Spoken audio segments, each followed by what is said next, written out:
चलें। बिस्मिल्लाहिर्रहमानिर्रहीम। मैं हूं ज़ैगम नकवी एक नए वीलाग के साथ। आज हमारे साथ नादिर बलोच साहब हैं जो सीनियर जर्नलिस्ट हैं और वीलागर हैं, बहुत अच्छे। और इनके जो गुज़श्ता रात मैंने वीलाग देखा, उसके बाद मैंने सोचा कि इनके साथ लाजमी एक नशिस्त की जाए। रात इन्होंने ही ये ख़बर ब्रेक की कि जो तहरीक लब्बैक पाकिस्तान है उनके मुज़ाकरात होने जा रहे हैं, और वो मुज़ाकरात जो हैं वो हुकूमत पंजाब समेत जो मुख्तलिफ़ ताकतवर हल्के हैं वो उसमें शामिल हैं। इसी हवाले से तमाम तफसीलात जो हैं नादिर बलोच साहब से पूछते हैं। नादिर, ये बताइएगा कि जो गुज़श्ता रोज़ मुज़ाकरात शुरू हुए थे उनकी इस वक्त तक क्या पेशरफ्त क्या हो सकी है? बहुत शुक्रिया ज़ैगम भाई। बेसिकली ये तकरीबन कोई रात 12 बजे की बात है कि जब साद हुसैन रिजवी को लाहौर से लाया गया यहाँ पर, और कुछ उनके एक दो और रहनुमा हैं वो भी शरीक थे जो उनकी शुरा के रुकन हैं। और यहाँ पर ताकतवर हल्कों और यहाँ पे शख्सियात और वज़ारत दाखिला उसको उन तो कोई नहीं कर रहा, लेकिन अब तो बहरहाल आपको पता है कि 2-2.5 बजे के बाद जी और बाकी सारे इदारे आ चुके हैं, ये मुज़ाकरात हो रहे हैं। पहले दिन में तो किसी एक बंदे ने मुझे कहा कि जो तस्दीक नहीं कर रहे, मैंने कहा जी मैं अपनी ख़बर पर कायम हूँ, भले कोई तस्लीम करे या ना करे, एक रिपोर्टर का यही क्रेडिट होता है। तो बहरहाल वो मुज़ाकरात चलते रहे। मुज़ाकरात में ये हुआ कि तहरीक लब्बैक की तरफ से जो स्टांस अख्तियार किया गया वो ये था कि एक हाथ में आपने डंडा उठाया हुआ और दूसरे हाथ में आप कहते हैं कि मुज़ाकरात करो, और ये तरीका नहीं होता। एक तरफ फवाद चौधरी साहब कह रहे हैं कि ये राह से फंडिंग ले रहे हैं, फ़लाँ से ले रहे हैं, दहशत गर्द हैं, तो पहले आप फैसला कर लें कि आपने हमें ऐसा ट्रीट कैसा करना है। जितने भी हमने मुआहदे किए हैं आपने किए हैं। शेख रशीद साहब से कहा गया कि शेख साहब ने ये दस्तखत किए ना, उससे पहला जो मुआहदा उसमें ब्रिगेडियर इजाज़ शाह साहब उन्होंने दस्तखत किए, फिर दूसरे को एक्सटेंड आपने किया, पिछले 2 मुज़ाकरात के दौर में आप बैठे रहे, कुछ चीज़ें तय करके आए, और फिर यहाँ पर सबसे बड़ा एतराज़ ये उठाया गया उनकी तरफ से कि आप जब भी मीडिया में ब्रीफिंग देते हैं, मीडिया को मौक़िफ़ देते हैं, तो 1 साइडेड होता है और आधा सच होता है। मसलन आधा सच इस इन द सेंस के फ़राज के सफ़ीर के मामले पर जो शेख रशीद साहब ने कहा कल भी और उससे पहले भी कि जो वो कहते हैं फ़राज की एम्बेसी बंद कर दो, फ़राज का सफ़ीर निकाल दो, आधा यूरोप हमसे कट जाएगा, ये हो जाएगा, वो हो जाएगा। इनके दरमियान जो मुज़ाकरात लाहौर में हुए थे वो ख़बर भी मैंने ब्रेक की थी, जो उनमें शुरका थे, उसमें यह तय पाया था, इन्होंने अली अमीन गंडा साहब जो हैं उन्होंने ये राय दी थी, और आखिर में उठते हुए कि आप ऐसा करते हैं, अगर फ़राज के सफ़ीर के मामले के ऊपर ये है कि पार्लियामान में हम डिस्कस करा लेते हैं 20 दिनों में, तो फिर वो जो फैसला करें चाहे वो रद्द होने का जी कब आप तो, क्योंकि उस पर भी बड़ा एतराज़ किया गया ना कि वो भी एक जो लाया गया वो बिल या करारदाद वो भी ऐसे सुनने में यही आया था कि तहरीक लब्बैक जो वो उसको भी मुस्तरद कर चुके कि वो भी कोई तरीक़ाकार नहीं था जिसके साथ लाया। लेकिन नादिर ये बताएं जो नहीं ये एक तरफा बात है। अच्छा, दूसरी तरफ हुकूमत क्या चाह रही है? हुकूमत ये चाह रही है कि जी आप यहाँ से उठें और मस्जिद रहमत आलमीन चले जाएँ, फिर हम सोचेंगे आपके मुतालबात पर। वो कहते हैं फिर ये इसी वजह से आज ये मुज़ाकरात जो है वो नाकाम हो चुके हैं। अच्छा, मुज़ाकरात नाकाम हो चुके हैं? जी, मैं आपको खबर दे रहा हूँ, मुज़ाकरात नाकाम हो चुके हैं और ये सेशन ख़त्म हो चुका है। अच्छा, इसका मतलब है कि ये जो रैली निकली है, जो जुलूस है, ये वो आगे आ रहा है, ये आएगा, लेकिन गुजरांवाला क्रॉस कर चुका है, वज़ीराबाद के करीब शायद इनका रास्ता रोका जाएगा। नहीं नादिर, ये बताएं जो पुलिस थी उन्होंने तो गुजरांवाला तो बिल्कुल उनको क्लियर दिया था कि आप गुजर जाएं या उधर रहना चाहें, जो मर्ज़ी कर लें।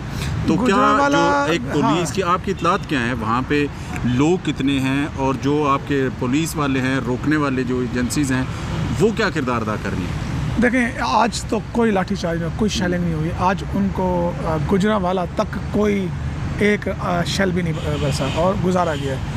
अब इसके पीछे मुझे कुछ और दोस्तों ने भी ये सवाल किया कि ये क्या हुआ, आज क्यों नहीं? जो मुझे ज़ाहिरी तौर पर लग रहा है वो ये है कि गुजरांवाला क्योंकि TLP का एक बड़ा वहाँ पर एक हल्का है बाब है। अगर वहाँ पर भी कोई हलाकतें होती, शहादतें होती, चाहे इधर से हो या उधर से हो, मरने वाले पाकिस्तानी है, कलमा गो है, तो एक पब्लिक सेंटीमेंट और गुजरांवाला बाहर निकल आए तो फिर एक बड़ी इनको यानी कि जो मैं समझ रहा हूँ इस वजह से इन्होंने उनको गुजारा है वहाँ से। अब वज़ीराबाद के मुझे लग रहा है कि वज़ीराबाद में या जेहलम के पुल के ऊपर सही रन पड़ेगा, लेकिन इस सारी सूरत हाल में यह है कि वज़ीर-ए-आज़म इमरान खान साहब ने इस चीज़ को कल कौमी सलामती का जो इजलास जो है वो कमेटी का इजलास तलब कर लिया, और 1 नुकाती एजेंडा यही है। नहीं 1 नुकाती एजेंडा, लेकिन जो मेरी इतलात ये भी हैं कि हुकूमत और बिलखसूस इमरान खान साहब बिल्कुल पीछे हटने को तैयार नहीं है, और वो इनको किसी सूरत भी नरम गोशा रखते ही नहीं हैं। वो कहते हैं कि इनको इस तरह नहीं, पहले अपना एहतजाज ख़त्म करें। हालांकि हमने भी देखा, आपने भी देखा, यहाँ पे ये सारा ये जो कल्चर है ये इमरान खान साहब और PTI ने ही मुतारफ़ करवाया कि अपना कोई मुतालबा मनवाना हो तो वो लेके आ जाए। प्रेस कॉन्फ्रेंस में शेख रशीद अहमद साहब से किसी ने सवाल किया ना, रिपोर्टर ने, तो फिर वो किस तरह रिएक्ट कर रहे थे। बात यह है कि जब आप अपोजिशन में थे, जब आप थे तो उस वक्त मारो, मार जाओ, चलाओ, पाकिस्तान जला दो, इस तरह के नारे मार रहे थे। फिर आप करें कि कल दिलचस्प बात यह कि शेख रशीद साहब कह रहे कि हमारा बहुत जिगरा है। भाई जिगरा उनका था जिन्होंने 126 दिन आपको पार्लियामेंट के सामने बर्दाश्त किया। उन्होंने आपके ऊपर इतनी शेलिंग नहीं की थी, उन्होंने आपकी लाशें आपसे नहीं उठवाई थी, उन्होंने आपका अपने फोर्स का इस्तेमाल नहीं किया था। आपने पार्लियामेंट पर भी हमला किया, आपने पीटीवी पर भी अटैक किया, उसके बावजूद चल रहे हैं। लेकिन अदर ये देखें ना, जो आप अभी बात कर रहे हैं, मैं उसी को थोड़ा सा ये कहना चाह रहा हूँ कि देखें, जो अभी इमरान खान की, अभी मैं कुछ देर पहले एक सोशल मीडिया पे देख रहा था कि इमरान खान साहब की एक तकरीर दिखा रहे हैं कि पुलिस को चाहिए, जजेस को चाहिए कि कंटेनर्स क्यों बंद कर रहे हैं, रास्ते क्यों बंद कर रहे हैं, कंटेनर्स क्यों रख रहे हैं। ये वो तमाम तकारीर, वो तमाम उनके जो उस वक्त ट्वीट्स थे, वो तमाम जो उनके लेटर लिखा गया था शाहिद खाकान अब्बासी साहब को, वो अभी सारा उनका मुकाफात अमल के तौर पे उनके सामने आ रहा है। लेकिन ये पूछना ये चाहूँगा, लास्टली आपका ज़्यादा वक्त नहीं लेते, लेकिन ये बताएं कि जो कल जुम्मा है, और जुम्मा एक, क्योंकि एक तहरीक लबैक पाकिस्तान का मोटो जो है वो एक मजहबी जमात के तौर पे सामने आया है। कल रावलपिंडी, ख़ुसूसन जो फैज़ाबाद है, जिसका उन्होंने टारगेट भी रखा हुआ कि जहाँ पर पहुँचना है, जीटी रोड और जो पेशावर का जो जीटी रोड है, यहाँ पर जो तमाम जीटी रोड है उसको मुकम्मल बंद कर दिया गया। क्या इतलात हैं कि उनका टारगेट यही है कि फैज़ाबाद कल पहुँचेंगे? सर वो कहते हैं कि हमारे मुतालबात ना माने गए, तस्लीम ना किए गए तो हम हर कीमत पर आएंगे।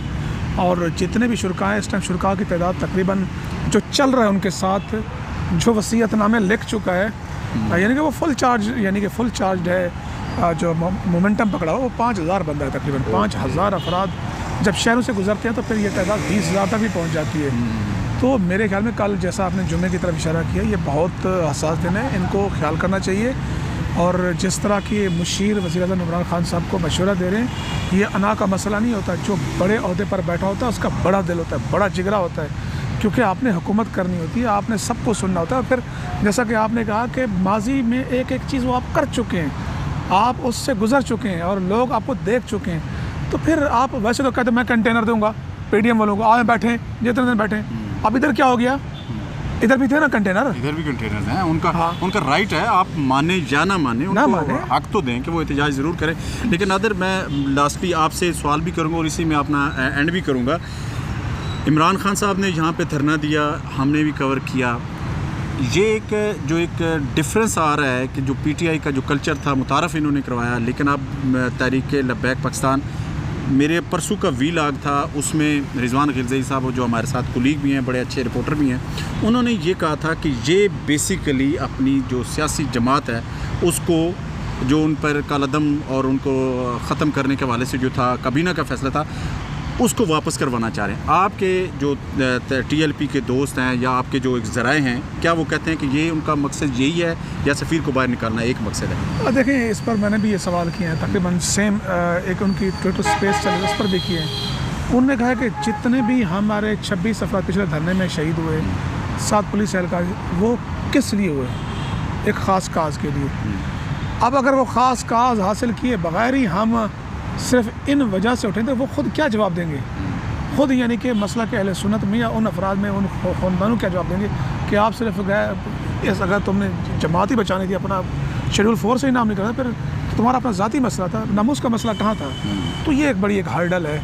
और मेरे ख्याल में दोनों तरफ सिर्फ जो फेस सेविंग है ना, वो करनी चाहिए, उसका कोई हल निकालना चाहिए। ये कुछ ताकत का इस्तेमाल किसी सूरत मैं और आप जो देख चुके हैं कभी भी नहीं देंगे कि आप इसको सपोर्ट करें। हम तो इसकी मजम्मत ही करेंगे कि ताकत के साथ आपके साथ नहीं निपटा गया तो आप भी किसी के साथ इस तरह ना निपटें। बिल्कुल इस तरह। नादर बलोच साहब, मेरी भी जो दिन में आज बात हुई मुख्तलिफ़ दोस्तों से, मुख्तलिफ़ जो ज़राए थे, कि ताकत का इस्तेमाल इस चीज़ का हल नहीं है। मुज़ाकरात, और ख़ास तौर पर जो हमारे मजहबी रहनुमा हैं उनको चाहिए कि इसमें आगे आएँ, लेकिन उसमें मसला यही है कि हुकूमत को दिल बड़ा करना चाहिए। हुकूमत को दिल बड़ा करना होगा। अगर हुकूमत दिल बड़ा नहीं करेगी तो ये एक नया चैप्टर खुलेगा, वही चैप्टर जो लाल मस्जिद का था, वही चैप्टर जो हमने बलूचिस्तान में भी देखा, इसी तरह का एक चैप्टर ये भी बन जाएगा। और क्योंकि ये मज़हब के नाम पे और मज़हब के जो एक नामूस रिसालत के नाम पे यहाँ पे पहुँचे हैं और ये पहुँचने की कोशिश कर रहे हैं, तो इसके लिए बहुत मुश्किल फ़ैसला है हुकूमत के लिए कि इसको पूरी अपनी जो एक दानिस्त है उसके मुताबिक फ़ैसला करें, लेकिन ताकत का इस्तेमाल नहीं होना चाहिए। बहुत शुक्रिया, इजाज़त दीजिए। नादर बलोच भाई, आपका बहुत शुक्रिया। और तमाम दोस्तों से गुजारिश है जैगम भाई का चैनल सब्सक्राइब करें। थैंक यू, बहुत शुक्रिया।